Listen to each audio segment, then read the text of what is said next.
अल्हम्दुलिल्लाह हम्द शाकिरीन वस्सलातु वस्सलामु अला अशरफिल अंबिया वल मुरसलीन व अला आलिहि व सहबिहि अजमईन अम्मा बाद फ़क़द क़ाल अल्लाहु तबारक व तआला फ़िल क़ुरानिल मजीद वल फ़ुरक़ानिल हमीद फ़अऊज़ु बिल्लाहि मिनश शैतानिर रजीम बिस्मिल्लाहिर रहमानिर रहीम।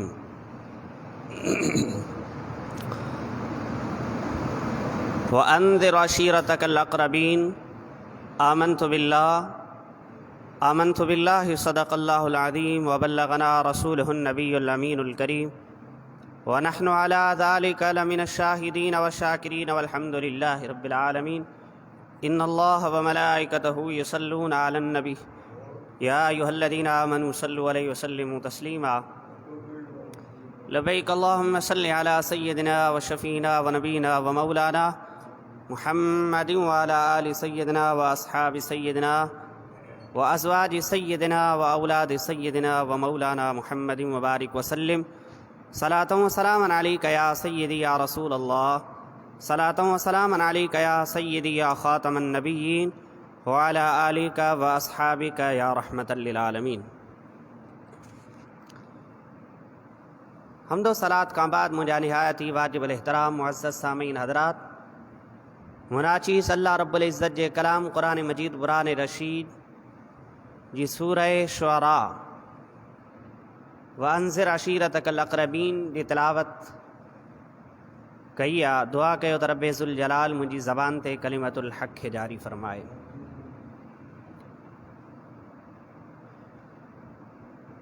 हुज़ूर सय्यद आलम सल्लल्लाहु ताला अलैहि वसल्लम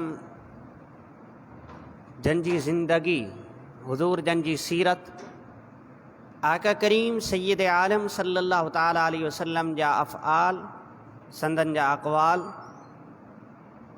ये सब मुस्तफ़ा करीम जी सीरत तय्यबा जो गोशा आहिनि। पर असां आका करीम सय्यद आलम सल्लल्लाहु ताला अलैहि वसल्लम जी सीरत मुबारका खां बिल्कुलु ना आशिना आहियूं, बिल्कुलु बेख़बर आहियूं। इहा ई वजह आहे जो अॼु मुस्तफ़ा करीम अलैहिस्सलात व तस्लीम जी नामूज़ जे मथां मुख़्तलिफ़ तरह जा हमला थी रहिया आहिनि। असां बेख़बर आहियूं, असांखे दर्द नथो थिए, असांखे अहसास नथो थिए। पर अल्लाह रब्बुल आलमीन हुज़ूर सय्यद आलम सल्लल्लाहु ताला अलैहि वसल्लम जी नामूज़ जी हिफ़ाज़त इब्तिदा खां ई फ़रमाई आहे। आका करीम सय्यद आलम सल्लल्लाहु ताला अलैहि वसल्लम जन जंहिं वक़्तु तबलीग ॾिनी, पैगाम पहुचायो, तव्हांखे ख़बर आहे त मुस्तफ़ा करीम जे मथां केतिरियूं तकलीफ़ूं आयूं। अॼु असां दावाए मोहब्बत कयूं था मुस्तफ़ा करीम जी ज़ात सां, असां वॾा आशिक़नि जा नारा लॻायूं था ऐं असां चऊं था त मुस्तफ़ा जे मथां असांजी जान बि हाज़िर आहे, जान बि क़ुर्बान आहे, मौत जी परवाह न आहे। इहो सिर्फ़ु असांजो कोली अमल रहियो आहे, कोल ताईं महदूद आहियूं। अॼु ॿुधायो असां केतिरो अमल कयूं था मुस्तफ़ा करीम जी सीरत जे मथां? सिर्फ़ु कोल ताईं महदूद थी चुकासीं, अमल कोन्हे। आका करीम सय्यद आलम सल्लल्लाहु ताला अलैहि वसल्लम जी नामूज़ जे मथां मुख़्तलिफ़ तरह जा जंहिं वक़्तु हमला थिया, असांखे कहिड़ी फ़िक्र थी, असांखे कहिड़ी तकलीफ़ पहुती, असांखे कहिड़ो दर्द पहुतो, असां मां कंहिंखे मौत आई, इन ग़म ऐं ॾुख ऐं तकलीफ़ में आका करीम सय्यद आलम सल्लल्लाहु ताला अलैहि वसल्लम जी ज़िंदगी जा जेके 13 साल मक्की ज़िंदगी दौर आहे ऐं 10 साल मदीना जेकी ज़िंदगी जो दौर आहे, इन्हनि में हर हिकु गोशो गोशो मुस्तफ़ा करीम अलैहिस्सलात व तस्लीम जन जो असांजे लाइ हिकु बहितरीनु मशाले राह आहे, नुमाया आहे, वाज़े आहे, का शइ असां खां लिकियल न आहे। अल्लाहु अकबर। आका करीम सय्यद आलम सल्लल्लाहु ताला अलैहि वसल्लम जी इन ज़िंदगी ते 13 साला ज़िंदगी मक्कतुल मुकर्रमा ते गौर फ़िक्र कयो वञे त इनखे मुख़्तलिफ़ क़िस्मनि में विरहाए करे असां उनखे आसानी सां सम्झी सघूं था। एक तो इहो अल्लाह रब्बुल आलमीन आका करीम सैयद आलम सल्लल्लाहु ताला अलैहि वसल्लम जे वक़्तु इब्तिदा में तबलीग शुरू फरमाई, तकरीबन 3 साल मुस्तफ़ा करीम अलैहिस्सलात व तस्लीम जन बिल्कुलु पर्दे में लिकी करे इस्लाम जी तबलीग ॾींदा हुआ। यानी कि इहो हिकिड़ो मरहलो आहे। ऐं ॿियो मरहलो खुल्लम खुल्ला सरे बाज़ार आका करीम सैयद आलम सल्लल्लाहु ताला अलैहि वसल्लम जन इस्लाम जी तबलीग कई, इशाअत कई आहे, अल्लाह रब्बुल आलमीन जी वहदानियत जो पैगाम ॾिनो आहे। ही हुज़ूर जन तबलीग फरमाए रहिया। उहे तक़रीबन 4 साल खां वठी करे ऐं 10 साल जी आख़िर ताईं आका करीम सैयद आलम सल्लल्लाहु ताला अलैहि वसल्लम जन तबलीग ॾींदा रहिया। ऐं हिकिड़ो वरी उहो मरहलो आहे जेको मक्कतुल मुकर्रमा खां छॾे करे ॿियनि शहरनि ॿियनि मुल्कनि में वञी करे उन जी तबलीग कई वञे, उन जी दावत ॾिनी वञे, आम कई वञे। ऐं इहो तक़रीबन 10 सालनि जे आख़िरी 10 साल जेके नबुव्वत जा आहिनि उन खां बाद में जेसि ताईं हुज़ूर जन हिजरत फरमाई आहे, आका करीम सैयद आलम सल्लल्लाहु ताला अलैहि वसल्लम इहो तबलीग अता फरमाई आहे। यादि रखो, दीन जो मरकज़ काबतुल मुकर्रमा हो, काबा मुअज़्ज़मा। ऐं उन वक़्तु जंहिं वक़्तु हुज़ूर सैयद आलम सल्लल्लाहु ताला अलैहि वसल्लम मबूस थिया, हर तरफ़ शिरक आहे, हर तरफ़ अंधेरो आहे, हर तरफ़ कुफ़र आहे, दलालत ऐं गुमराही आहे, बुतनि जी पूॼा।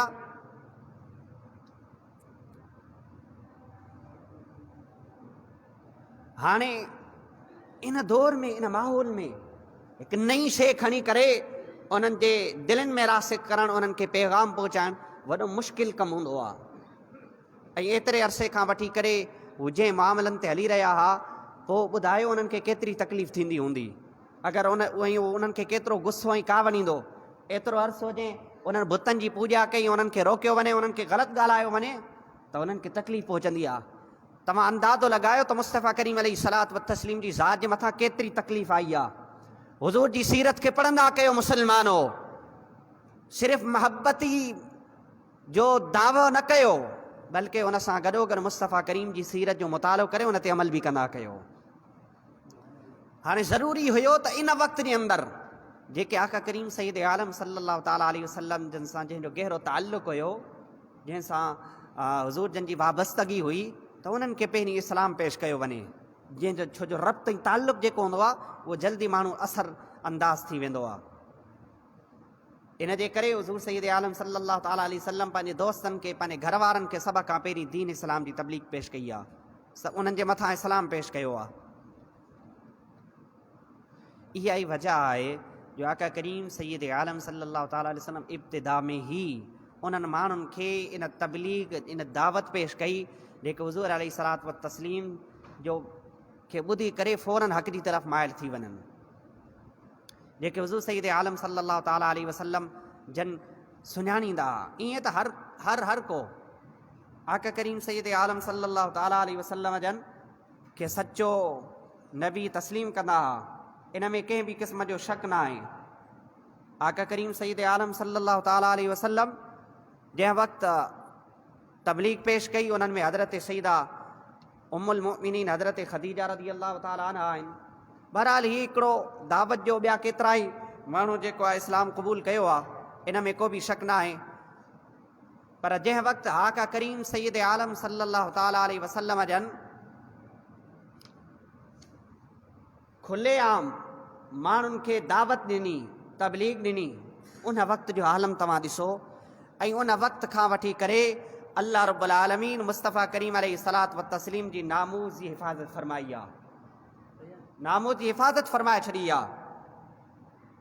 ॾिसो, जंहिं वक़्तु इहो मरहलो ख़तमु थियो, अल्लाह रब्बुल आलमीन फरमायो व अंज़िर अशीरतकल अक़रबीन, व अंज़िर अशीरतकल अक़रबीन, त तव्हां पंहिंजे क़रीबी रिश्तेदारनि खे, क़रीबदारनि खे तव्हां उन्हनि खे ॾियारियो, उन्हनि खे दावत ॾियो।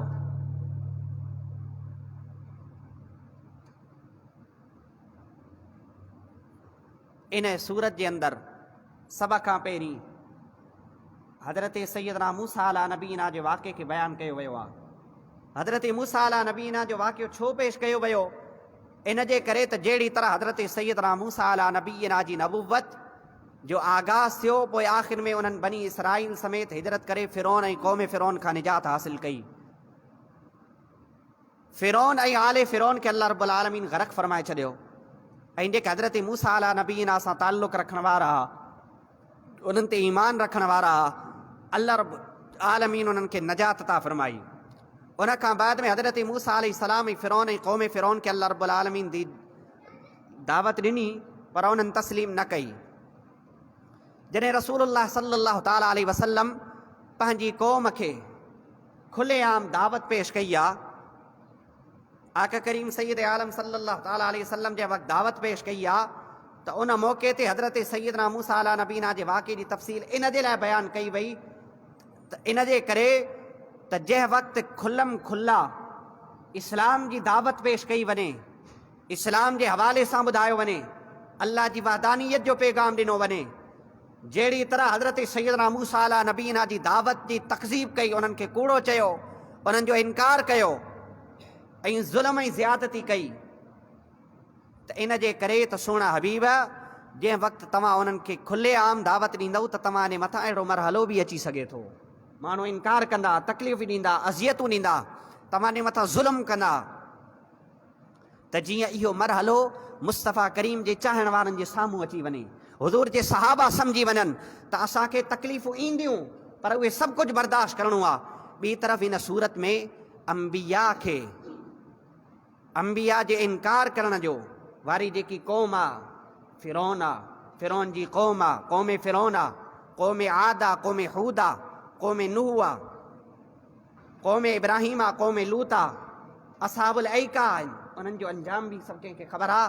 क़ुरान मजीद क़ुरान रशीद में ज़िक्र कयो वियो, उन्हनि खां बि उन्हनि खे आगाह कयो वियो त जीअं तव्हां परेशान न थियो, अगरि हू इनकार कनि था, हुननि जो तादाद घणो आहे, सोना हबीब न तव्हांखे घबराइण जी ज़रूरत आहे, न तव्हांजे सहाबा खे घबराइण जी ज़रूरत आहे। अंजाम इहो थींदो त अल्लाह रब्बुल आलमीन उन्हनि खे ग़रक़ करे छॾींदो ऐं अल्लाह ताला तव्हांखे तरक़ी अता फ़रमाईंदो। आका करीम सैयद आलम सल्लल्लाहु ताला अलैहि वसल्लम जे वक़्तु ही आयत मुबारका हुज़ूर जन जे मथां नाज़िल थी आहे। सहीहैन में बुखारी ऐं मुस्लिम शरीफ़ जे अंदरि रिवायत मौजूदु आहे। आका करीम सैयद आलम सल्लल्लाहु ताला अलैहि वसल्लम, पर उन खां पहिरीं मां हिकिड़ो अर्ज़ु कंदो हलां, हुज़ूर सैयद आलम सल्लल्लाहु ताला अलैहि वसल्लम इन आयत मुबारका जे नाज़िल थियण खां बाद में जेको पहिरियों कलाम कयो, पहिरियों कमु त हुज़ूर जन इहो कयो त बनी हाशिम खे जमा कयो, उन्हनि सां गॾोगॾु बनु अब्दुल मुत्तलिब खे गॾु कयो, बनु अब्दे मनाफ़ खे, तक़रीबन इहे 45 माण्हुनि गॾु थिया, अफ़राद थिया, पर अबू लहब तस्लीम न कयो ऐं उन चयो, ॾिसो ही तव्हांजो चाचो ऐं कहिड़ी नादानी वारी, या ही तव्हांजो जेको रिश्तेदार आहे कहिड़ी नादानी वारी ॻाल्हि करे रहियो आहे। आका करीम सईद आलम सल्लल्लाहु ताला अलैहि वसल्लम जी सीरत खे बयानु करण जो मतिलबु ऐं मक़सदु इहो आहे त हुज़ूर जन जे मथां ॾिसो तकलीफ़ूं कहिड़ियूं आयूं, ऐं सहाबा आका करीम अलैहिस्सलातु व तस्लीम जी नामूस जे मथां कहिड़े अंदाज़ में पहिरो ॾिनो आहे। इहो हूंदो आहे असल में हक़ीक़ी इश्क़ ऐं मुहबत। जंहिं वक़्तु आयत मुबारका नाज़िल थी, हुज़ूर सईद आलम सल्लल्लाहु ताला अलैहि वसल्लम कोहे सफ़ा ते चढ़िया ऐं आका करीम सईद आलम सल्लल्लाहु ताला अलैहि वसल्लम बुलंद आवाज़ सां माण्हुनि खे घुरायो। ऐं अरब जो इहो मामूल रहियो त जंहिं वक़्तु का ख़ासि ऐं अहम ॻाल्हि करणी हूंदी त उहे कोहे सफ़ा ते चढ़ी करे माण्हुनि खे घुराईंदा हुआ ऐं सभई माण्हू जमा थींदा हुआ, सभु माण्हू गॾु थी वेंदा हुआ। आका करीम सईद आलम सल्लल्लाहु ताला अलैहि वसल्लम खे जंहिं वक़्तु खुलेआम तबलीग पेश करण जो ऐं अल्लाह रब्बुल आलमीन जी वहदानियत जो पैगाम पहुचाइण जो हुकुम थियो त अल्लाह रब्बुल आलमीन जो प्यारो हबीब कोहे सफ़ा ते चढ़ी करे माण्हुनि खे जमा कयो, माण्हू गॾु थिया। उन्हनि आका करीम सईद आलम सल्लल्लाहु ताला अलैहि वसल्लम फरमायो, छा मां तव्हांखे का ख़बर ॾियां त हिन पहाड़ जे पोयां हिकिड़ो वॾो लश्कर अची रहियो आहे ऐं तव्हांखे उहो क़तल करे छॾे, छा तव्हां हिन ॻाल्हि खे तस्लीम कयो था? त उन्हनि सभिनी चयो, हाओ असां हिन ॻाल्हि खे तस्लीम कयूं था, तव्हां सादिकुल अमीन आहियो, सचा आहियो, इन में को बि शक न आहे। त उन वक़्तु आका करीम सईद आलम सल्लल्लाहु ताला अलैहि वसल्लम फरमायो, मां अल्लाह जो रसूल आहियां ऐं तव्हांजी तरफ़ मूंखे मोकिलियो वियो आहे ऐं मां डिॼाइण वारो आहियां अल्लाह वहदहु ला शरीका, लात ऐं उज़्ज़ा ये जेके बुत आहिनि इहे कुझु बि न आहिनि। त उन वक़्तु अबू लहब जेको आहे, अबू लहब उन्हनि इनकार करे छॾियो ऐं आका करीम सईद आलम सल्लल्लाहु ताला अलैहि वसल्लम खे अहिड़ा अल्फाज़ कया जो अल्लाह रब्बुल आलमीन खां इहा ॻाल्हि बर्दाश्त न थी ऐं ख़ालिक़ काइनात फरमायो तब्बत यदा अबी लहबिन व तब, मुकम्मल सूरत नाज़िल फरमाई आहे। इहो छा आहे? इहो अज़मत नामूसे रिसालत आहे। हुन तरफ़ आका करीम सईद आलम सल्लल्लाहु ताला अलैहि वसल्लम जंहिं वक़्तु दावत तबलीग इरशाद फरमाई आहे, अबू लहब इशारो करे मुस्तफ़ा करीम अलैहिस्सलातु व तस्लीम जी ज़ात जी तरफ़ फरमायो। आका करीम सईद आलम सल्लल्लाहु ताला अलैहि वसल्लम जी तरफ़ इशारो करे हुन बक बक कई आहे, नामूस जे मथां हमलो कयो आहे, हुज़ूर जी अज़मत जे मथां हमलो कयो आहे। अल्लाह रब्बुल आलमीन पंहिंजे प्यारे हबीब नबी मुकर्रम रऊफ़ुर रहीम अलैहिस्सलातु व तस्लीम जी नामूस जे मथां हमलो बर्दाश्त न कयो आहे, मुस्तफ़ा करीम जी अज़मत जे मथां हमलो बर्दाश्त न कयो आहे। त उन अंदाज़ में अल्लाह ताला जवाब इरशाद फरमायो, ख़बरदार अबू लहब बदबख्त इंसान, तू मुस्तफ़ा जी करीम जी तरफ़ तू हीअं इशारो करे जे करे तू ये अल्फाज़ चयो आहे त मां अल्लाह ताला उन अंदाज़ में तोखे जवाब इरशाद फरमाया थो, तब्बत यदा अबी लहबिन व तब, इन्हनि जंहिं हथनि सां जंहिं आगरिन सां मुस्तफ़ा करीम जी अज़मत जे हवाले सां तो बक बक कई आहे, मां अल्लाह रब्बुल आलमीन उन्हनि हथनि खे तबाही बर्बाद करे छॾींदुमि। त शुरू खां वठी करे अल्लाह ताला मुस्तफ़ा करीम जी नामूस जी हिफ़ाज़त कई आहे। भाई मुख़्तलिफ़ तरह जी आवाज़ूं गूंजियूं वयूं हर तरह मदीना मक्कतुल मुकर्रमा में। अल्लाह रब्बुल आलमीन हुकुम फरमाए फस्दा बिमा तुअमर व आरिद अनिल मुशरिकीन, तव्हांखे हुकुम जेको मिलियो आहे सुहिणा हबीब तव्हां हुनखे खुली करे बयानु कयो। हाँ, खुली करे मुस्तफ़ा जी अज़मतुनि खे बयानु कयो। आका करीम ख़ुदि पंहिंजी नामूस जी हिफ़ाज़त, मुस्तफ़ा करीम पंहिंजी नामूस खे बयानु फरमायो आहे। हुज़ूर जन फरमायो न, अशहदु अल्ला इलाहा इल्लल्लाह अशहदु अन्न मुहम्मदन, यानी कि मां हिकु त इहा ॻाल्हि अलॻि आहे, पर आका करीम फरमायो मां अल्लाह जी तरफ़ खां तव्हां ॾे रसूल ऐं नबी बणिजी करे आयो आहियां। अल्लाह ताला मूंखे बढ़ाए करे मोकिलियो आहे, मां ड्रेजाइण वारो आहियां। त इहा नामूस मुस्तफ़ा न आहे त ॿियो छा आहे? इहा अज़मत मुस्तफ़ा न आहे त ॿियो छा आहे? उन खां बाद में आका करीम सईद आलम सल्लल्लाहु ताला अलैहि वसल्लम शिरक जो जेके बि बातिल ॻाल्हियूं हुयूं बुतनि जे हवाले सां, आका करीम सईद आलम सल्लल्लाहु ताला अलैहि वसल्लम सभु कुझु बयानु फरमाए छॾियो आहे। इहो जंहिं वक़्तु काफ़िरनि ॿुधो सभु मुस्तफ़ा करीम जा दुश्मन थी विया। अल्लाह अकबर। छो जो बुत परस्त हुआ, गुमराह हुआ, इहा हुननि खे ॻाल्हि बर्दाश्त न थी। असांजे ख़ुदाउनि खे, कूड़नि महबूदनि खे घटि वधि ॻाल्हाए रहिया आहिनि, पर उन्हनि खे इहा ख़बर न हुई त इहो कूड़ न, ग़लति न, बल्कि मुस्तफ़ा करीम त सच ॻाल्हाइण वारा। हालांकि ॾिसो, हुननि चयो असां मञूं था तव्हां सादिकुल अमीन आहियो, ऐं सभु मञींदा आका करीम जी ज़ात खे, सभु चवंदा हुआ त हीउ सचो आहे, सादिकुल अमीन आहे। हिन चेहरे जहिड़ो कंहिंजो चेहरो न आहे, हिन चेहरे मां लॻे त ईअं थो त हीउ हमेशह सच ॻाल्हाइण वारो आहे। अल्लाह अकबर। त माण्हू ॾिसी करे इहे तस्लीम कंदा, पर जंहिं वक़्तु आका करीम दीन इस्लाम जी तबलीग ॾिनी, दावत ॾिनी, त घणनि माण्हुनि इनकार कयो। सबबु इहो हालांकि मञींदा हिकु तरफ़ सादिकुल अमीन आहिनि, सचा आहिनि, पर ॿी तरफ़ इनकार अजीब ॻाल्हि आहे, यानी कि या त हू कूड़ो तस्लीम कनि। सबबु इहो वजह इहा आई जो हुननि खे घमंड हुयो, तकब्बुर हुयो, के मिल्कीअ जे एतबार सां कंहिंखे तकब्बुर हुयो, कंहिंखे ख़ानदान जे एतबार सां तकब्बुर हुयो, कंहिंखे शोहरत जे एतबार सां तकब्बुर हुयो। अलगर्ज़ चवण जो मतिलबु ऐं मक़सदु इहो आहे त हुननि घमंड में अची करे, तकब्बुर ऐं गुरूर में अची करे, जंहिं इंसान तकब्बुर ऐं गुरूर में ईंदो आहे त उहो पस्ती जी तरफ़ वेंदो आहे। त उन वक़्तु बि उन्हनि तकब्बुर ऐं गुरूर कयो, अल्लाह रब्बुल आलमीन खे ईमान जी दौलत खां महरूम करे छॾियो। त उन वक़्तु आका करीम सईद आलम सल्लल्लाहु ताला अलैहि वसल्लम सां चंद माण्हू जेके आहे उहे इस्लाम पेश कयो ऐं इस्लाम क़बूल कयो। आका करीम सईद आलम सल्लल्लाहु ताला अलैहि वसल्लम जी हिफ़ाज़त बि फरमाई आहे। ऐं जंहिं वक़्तु मुख़्तलिफ़ तरहनि जा माण्हुनि आका करीम सईद आलम सल्लल्लाहु ताला अलैहि वसल्लम जन एतिराज़ात कया, त उन्हनि में हिकिड़ो अहिड़ो बि वाक़ियो पेश आयो जेको वलीद बिन मुग़ैरा मुख़्तलिफ़ तरह जूं तदबीरूं पेश कयूं त आका करीम सईद आलम सल्लल्लाहु अलैहि वसल्लम खां कीअं रोकियो वञे। उन्हनि जे हवाले सां मशवरा कया विया, कंहिं कहिड़ी ॻाल्हि कई, कंहिं कहिड़ी ॻाल्हि कई, त उन वक़्तु अल्लाह रब्बुल आलमीन उन्हनि जी मज़म्मत में आयत मुबारक नाज़िल फरमाए। अल्लाह रब्बुल आलमीन फरमाए इन्नहु फ़क्कर वक़द्दर फ़क़ुतिल कैफ़ क़द्दर, यानी कि उन्हनि चयो त आका करीम सईद आलम सल्लल्लाहु तआला अलैहि वसल्लम वॾा जादूगर आहिनि, फलां फलां आहिनि, उन्हनि जूं ही वसफ़ूं आहिनि, यानी कि ऐब उन्हनि तलाश कया, पर अल्लाह रब्बुल आलमीन उन्हनि जे ऐब खे ज़ाहिर फरमायो।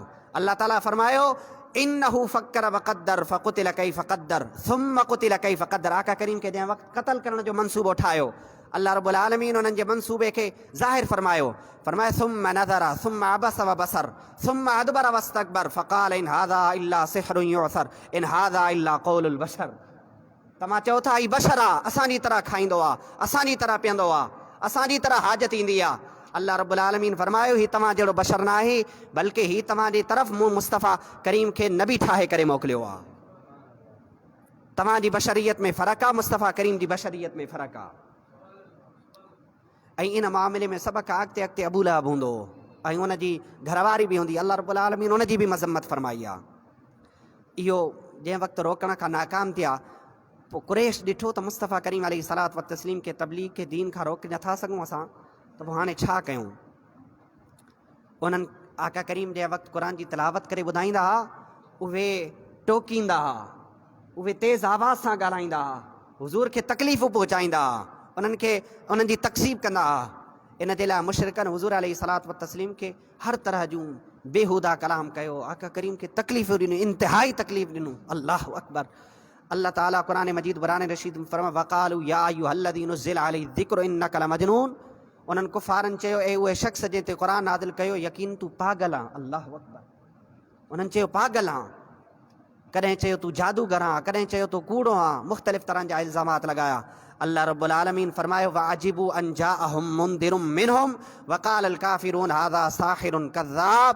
उन्हनि ते हैरत आहे, ख़ुदि उन्हनि में न आहिनि त उहे डिॼण वारा आहिनि, ऐं काफ़िरनि खे चयो ही जादूगर आहे, कूड़ो आहे। ऐं कुफ़ार तव्हांजे पोयां जेके मुख़्तलिफ़ तरहनि जा हीला ऐं बहाना ठाहिनि था, तव्हांखे रोकण जी कोशिशि कनि था, तव्हांजे जज़्बात सां खेॾनि था गोया। अल्लाह रब्बुल आलमीन फरमायो वइन यकादुल्लज़ीन कफ़रू लयुज़लिक़ूनक बिअबसारिहिम लम्मा समिउ ज़िक्र वयक़ूलून इन्नहु लमजनून। ऐं जॾहिं कुफ़ारनि क़ुरान खे ॿुधंदा हुआ त तव्हांखे इन्हनि निगाहुनि सां ॾिसंदा हुआ त गोया तव्हांजा क़दम पोइते हटाए छॾियऊं, तव्हांखे ख़तमु करे छॾियऊं, ऐं चवंदा हुआ हीउ यकीनन पागल आहे। अल्लाह अकबर। एतिरियूं तकलीफ़ूं अल्लाह रब्बुल आलमीन जे प्यारे हबीब सईद आलम सल्लल्लाहु अलैहि वसल्लम खे उन्हनि कुफ़ार ॾिनियूं, मुशरिकीन ॾिनियूं। ऐं अॻिते बि मुख़्तलिफ़ तरह जूं सूरतूं कुफ़ार जे लाइ, मुशरिकनि जे लाइ अल्लाह रब्बुल आलमीन फरमायूं इन्नल्लज़ीना अजरमू कानू मिनल्लज़ीना आमनू यदहकून व इज़ा मर्रू बिहिम यतग़ामज़ून। क़ुरान में जा बजा हिननि जूं मिसालूं मिलनि थियूं। इहे मुख़्तलिफ़ तरह जूं ॿ सूरतूं हुयूं, हुज़ूर सईद आलम सल्लल्लाहु अलैहि वसल्लम खे तकलीफ़ पहुचाइण जूं, अज़ियत पहुचाइण जूं। ऐं टियों मरहलो उहो हुयो त माण्हुनि खे इन अंदाज़ में उलझायो वियो ऐं फासायो वियो। नदर बिन हारिस जो वाक़ियो अचे थो त हिकु दफ़ो उहो कुरैश खे चवणु लॻो, ए कुरैश जा इंसानो, ख़ुदा जो कसम आहे तव्हांजे मथां अहिड़ी आफ़त अची वई आहे जो माण्हू अञा ताईं उन जो को तोड़ बि नथा आणे सघनि। उन जे ख़िलाफ़ु का ॻाल्हि त कनि था, पर उन जो जेको मक़सदु ऐं मतिलबु आहे उनखे ख़तमु नथा करे सघनि। तव्हांजे मथां एतिरी वॾी आफ़त आई आहे माज़अल्लाह। उन्हनि चयो हुज़ूर सईद आलम सल्लल्लाहु अलैहि वसल्लम जी ज़ात बाबरकत जे हवाले सां त उन वक़्तु ऐं उन चयो त मुहम्मद जवान आहिनि, तव्हां सभु उनखे पसंदि कयो था, उहो पसंदीदा इंसान आहिनि, सभ खां ज़्यादा सचा आहिनि, सभ खां ज़्यादा अमानतदार आहिनि, उहे बहितरीन इंसान आहिनि। पोइ उन्हनि बि मुख़्तलिफ़ तरहनि जा हीला बहाना आका करीम सईद आलम सल्लल्लाहु तआला अलैहि वसल्लम खे तकलीफ़ पहुचाइण जे हवाले सां अल्लाह रब्बुल आलमीन फरमाए व मिनन नास मन यश्तरी लहवल हदीस लियुदिल्ल अन सबीलिल्लाह। कुझु माण्हू त अहिड़ा आहिनि जेके खुल्लम खुल्ला ॻाल्हि खे ख़रीद कंदा आहिनि ऐं अल्लाह रब्बुल आलमीन जी राह में अन सबीलिल्लाह लियुदिल्ल अन सबीलिल्लाह, अल्लाह जे रास्ते खां रोकींदा आहिनि। उहे अल्लाह जे रास्ते खां गुमराह आहिनि, उन्हनि खे कंहिं शइ जी ख़बर न आहे सिधे रस्ते जी। पोइ उन वक़्तु सहाबा किराम अलैहिम रिदवान अलैहिम अजमाइन जंहिं वक़्तु इस्लाम क़बूल कयो, उन्हनि जे मथां कंहिं अंदाज़ में ज़ुल्म थियो ऐं उन्हनि उन वक़्तु बि के अंदाज़ में मुस्तफ़ा करीम जी नामूज़ जी हिफ़ाज़त कई आहे। हा, इहो आहे असल में इश्क़ मुस्तफ़ा करीम जी ज़ात सां ईमान। अल्लाह अकबर। हज़रत बाद रिवायतुनि में ईअं अचे थो, आका करीम जे वक़्तु को इहे सफ़ा ते चढ़िया। हिकु त आका करीम सैयद आलम सल्लल्लाहु तआला अलैहि वसल्लम जी तकज़ीब कई, कलाम खे बुरो भलो चयो। पर ॿी बाद रिवायतुनि में ईअं बि अचे थो त आका करीम सैयद आलम सल्लल्लाहु तआला अलैहि वसल्लम जे वक़्तु को इहे सफ़ा ते चढ़िया त मुस्तफ़ा करीम खे उन्हनि बदबख़्तनि पत्थर लॻाया। अल्लाह अकबर। पत्थर लॻाया, आका करीम खां खून वही आयो। ऐं अहिड़ी तरह हिकिड़ी ॿी रिवायत में अचे थो त आका करीम सैयद आलम सल्लल्लाहु अलैहि वसल्लम खे अहिड़े अंदाज़ में पत्थर लॻाया जो हुज़ूर जे पेरनि मुबारकनि ते आका करीम जे मथे मुबारक मां खून जारी थियो ऐं पेरनि मुबारकनि ताईं अची वियो। अल्लाह। हज़रत इब्न मसूद रज़ी अल्लाह तआला अन्हु जन फरमाइनि था त जंहिं वक़्तु माण्हू आका करीम सैयद आलम सल्लल्लाहु तआला अलैहि वसल्लम सां मुख़्तलिफ़ तरहनि जा जंहिं वक़्तु हीला कया, बहाना कया ऐं उहे हिक ॿिए जे साम्हूं खिलंदा रहंदा हुआ ऐं आका करीम सैयद आलम सल्लल्लाहु तआला अलैहि वसल्लम हिकु दफ़ो सजदे में विया। तव्हांखे ॿुधायां थो मुस्तफ़ा करीम खे केतिरियूं तकलीफ़ूं आयूं तबलीग जे हवाले सां, दीन इस्लाम जी इशाअत जे हवाले सां। अल्लाह अकबर। आका करीम सैयद आलम सल्लल्लाहु तआला अलैहि वसल्लम मक्कतुल मुकर्रमा में वञी करे सजदो कयो। उन्हनि कुफ़ार पहिरीं हिकिड़ो तयशुदा फ़ैसिलो करे छॾियो त हुज़ूर जन जे मथां हाणे ओझरी उछलाइणी आहे। उहे जंहिं वक़्तु सजदे में वञनि त उहे खिली रहिया। आका करीम सैयद आलम सल्लल्लाहु अलैहि वसल्लम जीअं सजदे में विया, उन्हनि बदबख़्तनि छा कयो, हिकिड़े शख़्स खे घुराए करे उन सां पहिरियों मुआहिदो तय कयो त तूं वञ ओझरी खणी करे जंहिं वक़्तु हुज़ूर सजदे में वञनि ऐं उनजे मथां रखी छॾ।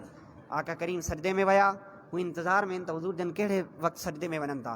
जीअं हुज़ूर जन सजदे में विया, उन्हनि मां हिकिड़ो बदबख़्तो थियो ऐं ओझरी खणी करे मुस्तफ़ा करीम जे कुल्हनि ते रखी छॾी। एतिरो वज़न आका करीम सजदे खां न उथिया, न पिया उथी सघनि। त उन वक़्तु माण्हू उहे बदबख़्त यहूदी काफ़िर खिली रहिया, हिक ॿिए खे ॾिसी करे ॻाल्हियूं करे रहिया। एतिरे में हज़रत सैयदा कायनात सैयदा फ़ातिमा ज़हरा रज़ी अल्लाह तआला अन्हा जन आयूं ऐं पंहिंजे कुल्हर मुबारकनि तां उहा ओझरी हटाई। पोइ टे मरतबा हुज़ूर जन फरमायो अल्लाहुम्मा अलैका बि क़ुरैशिन, ए अल्लाह तूं कुरैश जी पकड़ फरमा, ए अल्लाह तूं कुरैश जी पकड़ फरमा। आका करीम सैयद आलम सल्लल्लाहु अलैहि वसल्लम बददुआ जंहिं वक़्तु फरमाई आहे ऐं उन्हनि जो इहो बि अक़ीदो हो त हाणे हुज़ूर जन असांजे लाइ दुआ कई आहे, बददुआ कई आहे त मुस्तफ़ा करीम जी दुआ क़बूल थी वेंदी।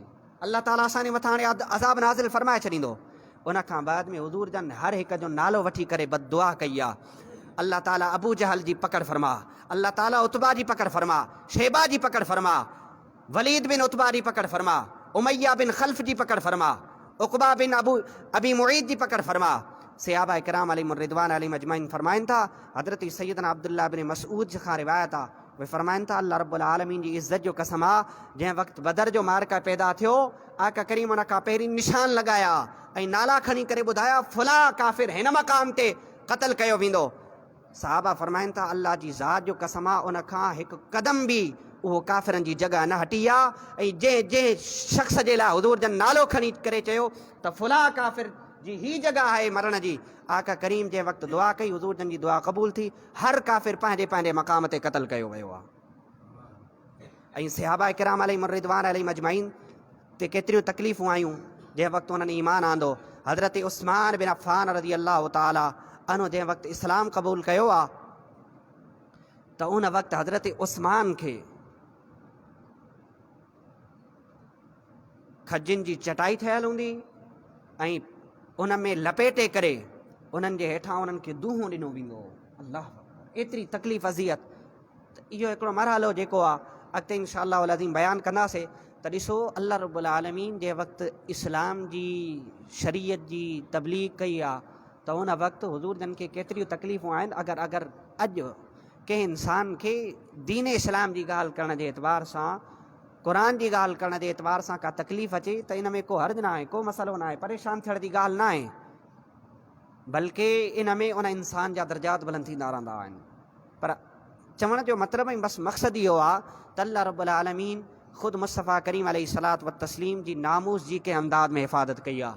ऐं सहाबा किराम रिज़वान अलैहिम अजमईन जे वक़्तु इस्लाम क़बूल कयो आहे, उन्हनि ते कहिड़ियूं तकलीफ़ूं आयूं ऐं उन्हनि के अंदाज़ में पंहिंजी ज़िंदगी गुज़ारी आहे। ऐं असां हुज़ूर जन जे मथां कलमो पढ़ियो आहे, असांखे बग़ैर तकलीफ़ जे इस्लाम क़बूल कयो आहे ऐं बग़ैर कंहिं तकलीफ़ जे असांखे एतिरो कुझु मिलियो आहे। पोइ असां पाण ते बि गौर फ़िक्र कयूं, मुस्तफ़ा जी ज़िंदगी ते बि गौर फ़िक्र कयूं। पोइ उन्हनि खे भेटाए करे जंहिं वक़्तु असां ॾिसंदासीं त पोइ इंशाअल्लाह अज़ीम असांजी थी सघे ज़िंदगी तब्दील थी वञे। अल्लाह ताला खां दुआ आहे त ख़ालिक़ काइनात हुज़ूर सय्यिद आलम सल्लल्लाहु अलैहि वसल्लम जी सीरत जो मुतालो ऐं सीरत ते अमल करण जी तौफ़ीक़ अता फ़रमाए। व आख़िर दावाना अनिल हम्दुलिल्लाहि रब्बिल आलमीन।